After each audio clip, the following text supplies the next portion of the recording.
ეს ჩინეთია, სოფლიოს ყველაზე დიდი კომუნისტური სახელმწიფო და მაინც ერთ-ერთი უმდიდრესი ეკონომიკა პლანეტაზე. ის დღეს ქმნის ტექნოლოგიებს, აშენებს ქალაქებს წამებში და უგზავნის გაფრთხილებას მთელ სამყაროს, რომ მისი ძალა შეუჩერებელია. მაგრამ ეს ძალა შემთხვევით არ გაჩნდა. ის დაიბადა ომის ნანგრევებში, შიმშილში და ქაოსში. იქ სადაც მილიონები დაიღუპნენ იდეოლოგიის სახელით და სადაც ერთმა პარტიამ ქვეყანა მთლიანად თავის ხელში მოაქცია. ეს არის ისტორია, თუ როგორ გადაიქცა სისხლითა და რკინით აგებული ჩინური კომუნიზმი დღევანდელ გლობალურ გიგანტად. ჩინეთი ეს იყო ქვეყანა, რომელსაც საუკუნეების განმავლობაში იმპერატორი მართავდა. სამეფო დინასტიები იცვლებოდნენ, მაგრამ მმართველობის ფიგურა უსხლელი რჩებოდა. ეს ამავდროულად იყო სახელმწიფო, სადაც ტრადიცია და წესრიგი ყველაზე მაღლა იდგა. ჩინეთის კედელი, აკრძალული ქალაქი, კონფუცის მორალი, ეს ყველაფერი ქმნიდა იმ ცივილიზაციას, რომელიც ერთ დროს ყველაზე ძლევამოსილი იყო. ჩინური კულტურა და ეკონომიკა საუკუნეების განმავლობაში გარშემო მყოფ ქვეყნებზე დომინირებდა. მათი აბრეშუმი, ჩაი, დენთი, ეს იყო სიმდიდრე, რომელსაც მთელ მსოფლიოში ეძებდნენ, მაგრამ მე-19 საუკუნეში ყველაფერი შეიცვალა. ოპიუმის ომებმა, უცხოელთა გავლენამ და შიდა დაპირისპირებებმა იმპერიას სერიოზული დარტყმა მიაყენა. ჩინეთი თანდათან სუსტდებოდა, ეკონომიკა კრიზისში ვარდებოდა, ხალხი უკმაყოფილო იყო და სახელმწიფო ვერ აკონტროლებდა სიტუაციას. დასავლეთთან შეხვედრამ ჩინეთისთვის უხილავი ტრამვა დატოვა. ცივილიზაცია, რომელიც საკუთარ თავს ცისქვეშეთის ცენტრს ეძახდა, მოულოდნელად აღმოჩნდა დამცირებული და გარედან დამონებული. ჩინეთის ძველი წესრიგი ნელ-ნელა ინგრეოდა, იმპერატორობის ხანა სრულდებოდა და ხალხი ახალ გზას ეძებდა. ეს გზა საბოლოოდ მაო ძედუნის ხელში დასრულდა. მე მინდა გესაუბროთ ახლა იმ კაცზე, რომელმაც არა მარტო ჩინეთის, არამედ მთელი მსოფლიოს ბედი შეცვალა. ეს იყო მაო ძედუნი, გლეხის შვილი, რომელიც გადაიქცა რევოლუციის სიმბოლოდ და საბოლოოდ ქვეყნის უმკაცრეს მმართველადაც. მისი სახელი ერთი ნაწილისთვის გადარჩენის იმედი იყო, მეორესთვის კი შიში და ტკივილი. მაგრამ ერთი რამ უდავოა. მაომ ჩინეთი ძირფესვიანად შეცვალა. 1940-იან წლებში ჩინეთი უკვე აღარ ჰგავდა იმპერიას, როგორიც ოდესღაც იყო.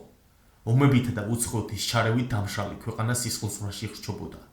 სამოქალაქო ომმა კომუნისტებსა და ნაციონალისტებს შორის წამიერად გააქრო ის კულტურა და წესრიგი, რომელიც საუკუნეების განმავლობაში იყო ჩინეთის ხერხემალი. სწორედ ამ ქალში გამოჩნდა მაო ძედუნი. ის მხოლოდ პოლიტიკოსი არ იყო, ის იდეოლოგიაც იყო, რომელიც ამტკიცებდა, რომ ჩინეთის გადარჩენა მხოლოდ მარქსის-ლენინიზმის პრიზმაში შეიძლებოდა. გლეხების არმიის ხელმძღვანელობით მან მოახერხა ის, რაც ბევრისთვის წარმოუდგენელი იყო, ნაციონალისტების დამარცხება და ამით სრულად ახალი სახელმწიფოს გამოცხადება 1959 წელს. ეს იყო ჩინეთის სახალხო რესპუბლიკა. თუმცა ვინ იფიქრებდა, რომ ეს მხოლოდ დასაწყისი იყო ჩინეთისთვის. მაომ დაიწყო ექსპერიმენტი, რომელიც ისტორიაში შევიდა როგორც გრანდიოზული ნახტომი და კულტურული რევოლუცია. მისი იდეა, სწრაფი ინდუსტრიალიზაცია და კოლექტივიზაცია გარდამტეხი უნდა ყოფილიყო, მაგრამ სინამდვილეში მილიონობით ადამიანის სიცოცხლე შეიწირა. შიმშილი, უკონტროლო ქაოსი და სახელმწიფო ძალაუფლების უკიდურესი კონცენტრაცია ჩინის ტრაგედიად დაუჯდა. 1958 წელს მაომ წამოიწყო გრანდიოზული ნახტომი, იგივე დიდი ნახტომის პროექტი, რომელშიც მიზანი სწრაფი ინდუსტრიალიზაცია და კოლექტივიზაცია იყო. სოფლის მეურნეობის კოლექტივიზაცია, აგრარული ღონისძიებები და მინი ფოლადის წარმოება ჩაითვალებოდა პროგრესად, მაგრამ შედეგი კატასტროფული აღმოჩნდა. წარმოების ჩამორჩენა, შიმშილი და სოციალური მიღწევები. და მაშინ, როდესაც დასავლეთი კომუნიზმის დამარცხებას ელოდა, მაომ კიდევ უფრო მკაცრი ნაბიჯი გადადგა. კულტურული რევოლუცია. იგი ცდილობდა ძველი ტრადიციებისა და ელიტის მოსპობას, ახალგაზრდა წითელი გვარდიების გამოყენებით. ამ ბრძოლაში უძველესი კულტურული მემკვიდრეობა განადგურდა. ინტელექტუალები იდევნებოდნენ და ჩინეთი კიდევ ერთხელ სისხლში ჩაიძირა. თუმცა სწორედ ამ წლების ქაოსიდან ამოიზარდა ახალი ჩინეთი. ყარი, ერთიანი და მზად შემდგომი ტრანსფორმაციისთვის. მაო ძედუნი შეიძლება გიყვარდეს ან გძულდეს, მაგრამ შეუძლებელია მისი გავლენა დაიგნორო მსოფლიო პოლიტიკისთვის. იგი იყო ადამიანი, რომელმაც ჩინეთს ძველი იმპერიის ნანგრევებიდან აღდგენის გზა უჩვენა, თუმცა, რა თქმა უნდა, ბუნებრივია ამავე დროს საკუთარ ხალხს მძიმე ტანჯვა და უამრავი მსხვერპლის მოუტანა. დღევანდელი ჩინეთის სიძლიერე, ეკონომიკა და ჯარი, ასევე ტექნოლოგიებიც სწორედ იმ რთულ და წინააღმდეგობრივ წარსულში იღებს სათავეს, რომელიც მაომ შექმნა და მან დაიწყო. მისმა ეპოქამ ჩინეთი გააერთიანა, მაგრამ ისევე როგორც ბევრი კომუნისტური ექსპერიმენტი, ისიც კატასტროფული შედეგებით დასრულდა. სწორედ მაო ძედუნის გარდაცვალების შემდეგ ჩინეთში გამოჩნდა ადამიანი, რომელმაც გადაწყვიტა ქვეყნისთვის სრულიად ახალი და განსხვავებული გზა ეჩვენებინა. ეს იყო დენ სიაოპინი, მმართველი, რომელმაც თქვა: არ აქვს მნიშვნელობა კატა შავია თუ თეთრი, თუ ის თავს იჭერს, ესე იგი ის კარგი კატაა. სწორედ ეს იყო ის სიტყვები, რომლებმაც ჩინეთის მომავალი განსაზღვრა. 1970-იანი წლების ბოლოს მაოს გარდაცვალების შემდეგ ჩინეთი ახალი არჩევანის წინაშე დადგა. ქვეყანა ჯერ კიდევ ღარიბი და ჩამორჩენილი იყო, მაგრამ დენ სიაოპინმა გადაწყვიტა, რომ კომუნისტური იდეოლოგიის შიგნით შეიძლებოდა ეკონომიკური რეფორმების გატარება. ის არ უარყოფდა სოციალიზმს, მაგრამ მისთვის მთავარი იყო შედეგი. გლეხებს მიწა ისევ დაუბრუნდა, კოლექტიური მეურნეობები დაშალა. ქვეყანაში უცხოური ინვესტიციები შემოიტანა და სპეციალური ეკონომიკური ზონები შექმნა. ამ ნაბიჯებმა, რომლებიც მაშინ ბევრისთვის რისკიანი და მიუღებელი ჩანდა, ჩინეთის სრულიად ახალ რეალობაში გადაიყვანა. სოფლის მეურნეობა უფრო პროდუქტიული გახდა. ქვეყანაში ქარხნები აშენდა, უცხოური კომპანიები დაინტერესდნენ და ჩინეთმა ნელ-ნელა დაიწყო ტრანსფორმაცია მსოფლიოს ფაბრიკად. დენ სიაოპინის რეფორმებით ცხადი გახდა, რომ ჩინეთი აღარ იყო მხოლოდ იდეოლოგიის სატესტო ველი. ის ამ დროს უკვე იწყებდა გლობალურ ეკონომიკურ თამაშში მონაწილეობას, მაგრამ ამ ყველაფერს მაინც ერთი საყრდენი ჰქონდა. პოლიტიკური ძალაუფლება პარტიის ხელში რჩებოდა, კომუნისტური პარტიის. ეკონომიკა გაიხსნა, მაგრამ პოლიტიკა რჩებოდა ერთპარტიულად, კაცრად და დაუნდობლად. ამით დენ სიაოპინმა ჩინეთს გზა უჩვენა, რომელსაც ჩინელი ხალხი დღესაც მისდევს. ეს არის სოციალიზმი ჩინური სპეციფიკით. სისტემა, სადაც ეკონომიკა იხსნება, მაგრამ პოლიტიკა რკინის ხელში რჩება. დღეს როცა ვსაუბრობ ჩინეთზე, ვერაფრით ავწდებით ერთ სახელს, სი ძინპინი. კაცი, რომელმაც კომუნისტურ პარტიას და სახელმწიფოს ისეთი ძალაუფლება მისცა, რომ ჩინეთი უკვე აღარ არის მხოლოდ რეგიონალური ძალა. ის არის გლობალური მოთამაშე, რომელსაც მთელი მსოფლიო შეჰყურებს. მისი ეპოქა ახლა გსაჯვარედინია. ის არის ეკონომიკური ფენომენი და სახელმწიფო, რომელიც მზადაა მსოფლიოს წესრიგის შეცვლისთვის.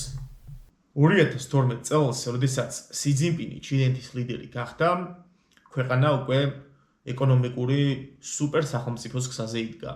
მაგრამ აშკარაა, რომ მისმა მმართველობამ და მისმა პროცესებმა ამ ყველაფერს სულ სხვა სახე მისცა. კომუნისტურმა პარტიამ განამტკიცა კონტროლი ყველანაირ სფეროზე, დაწყებული პოლიტიკიდან დამთავრებული მედია და ინტერნეტამდე. სი ძინპინის ხედვად ნობილია როგორც ჩინური ოცნება. იდეა, რომ ქვეყანა უნდა აღდგეს როგორც მსოფლიოს ლიდერი. ეს ოცნება ეფუძნება ორ საფრთხეს: ეკონომიკურ ძლიერებას და სამხედრო ძალას. დღეს ჩინეთში არა მხოლოდ ყველაზე მეტი ადამიანი ცხოვრობს, არამედ ის არის მსოფლიოს უცხოესი ეკონომიკა, რომელიც ყოველწლიურად ტრილიონობით დოლარს გამოიმუშავებს. ჩინეთი მსოფლიოში პირველია წარმოებაში: ტექნიკა, ფოლადი, ტექსტილი, მზის პანელები, ელექტრომობილები, ყველაფერი იქნება აქ. დღეს ყოველი მეორე სმარტფონი და ყოველი მესამე ავტომობილი ჩინეთში იწარმოება. მისი ინფრასტრუქტურა უპრეცედენტოა. უდიდესი საავტომობილო მაგისტრალები, 40,000 კილომეტრზე მეტი სწრაფმავალი რკინიგზა, მსოფლიოში ყველაზე დიდი ქსელი, პორტები, როგორიცაა შანხაის და შენჟენის. დღეს ჩინეთი მსოფლიო გლობალურ ვაჭრობას აკონტროლებს. გაძლიერდა ასევე სამხედრო ძალაც. ჩინეთის არმია უკვე მსოფლიოში ყველაზე მრავალრიცხოვანია და მის ბიუჯეტს მხოლოდ ამერიკა აჭარბებს. დღეს მას აქვს ეფერიტი რაკეტები, ხელოვნური ინტელექტის დრონები, საკუთარი ავიამზიდები და კოსმოსური პროგრამა, რომელმაც უკვე გაიყვანა ასტრონავტები ორბიტაზე და გადაიღო მთვარის უკანა მხარე. გლობალური გავლენა კიდევ უფრო ფართოვდება. ერთი სარტყელი, ერთი გზა. პროექტი უკვე აკავშირებს ჩინეთს 140-ზე მეტ ქვეყანასთან. ეს ნიშნავს, რომ ჩინეთი არა მხოლოდ ვაჭრობს, არამედ ისქმნის ინფრასტრუქტურას სხვა ქვეყნებშიც. პორტები აფრიკაში, რკინიგზა აზიაში, ენერგეტიკული პროექტები ევროპაში. ყველა ეს ნაბიჯი ერთს ამტკიცებს. ჩინეთი აღარ არის მხოლოდ რეგიონული სახელმწიფო. ის არის გლობალური სუპერსახელმწიფო, რომელიც ცდილობს 21 საუკუნის წესრიგი თავის წესებზე დაწეროს. მაგრამ სი ძინპინის მმართველობას მეორე მხარეც აქვს. ჩინეთში შეზღუდულია სიტყვის თავისუფლება. ინტერნეტი მკაცრად კონტროლდება. პარტია კი მთლიანად აკონტროლებს განათლებას, მედიას და საზოგადოებრივ ცხოვრებას. დასავლეთი მართალია მას ადანაშაულებს მასობრივ დაპატიმრებებსა და ადამიანების უფლებების დარღვევებში, განსაკუთრებით სინძიანგში, სადაც მუსლიმანებზე მძიმე რეპრესიები ხორციელდება. ასე რომ თანამედროვე ჩინეთი არის პარადოქსი ეკონომიკური თავისუფლებისა და ტექნოლოგიური ინოვაციის ფონზე. ეს ყველაფერი ერთად არსებობს, მაგრამ ამავდროულად არის მკაცრი პოლიტიკური კონტროლი და პარტიის აბსოლუტური ძალაუფლება. გლობალურად კი სი ძინპინი ცდილობს აჩვენოს, რომ 21 საუკუნე ჩინეთის საუკუნე იქნება. ამაზე მიუთითებს არა მხოლოდ ეკონომიკური პროექტები, არამედ პოლიტიკური გავლენაც აფრიკაში, აზიაში და ევროპაში. მაგრამ ამავდროულად ჩდება კითხვა.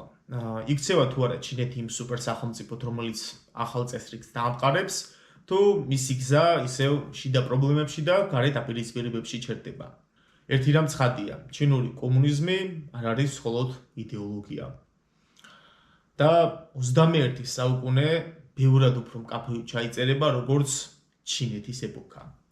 ამით ეს ჩანაწერი დასრულდა, მოგლოთ მოსმენისთვის, გამოიწერეთ არხი.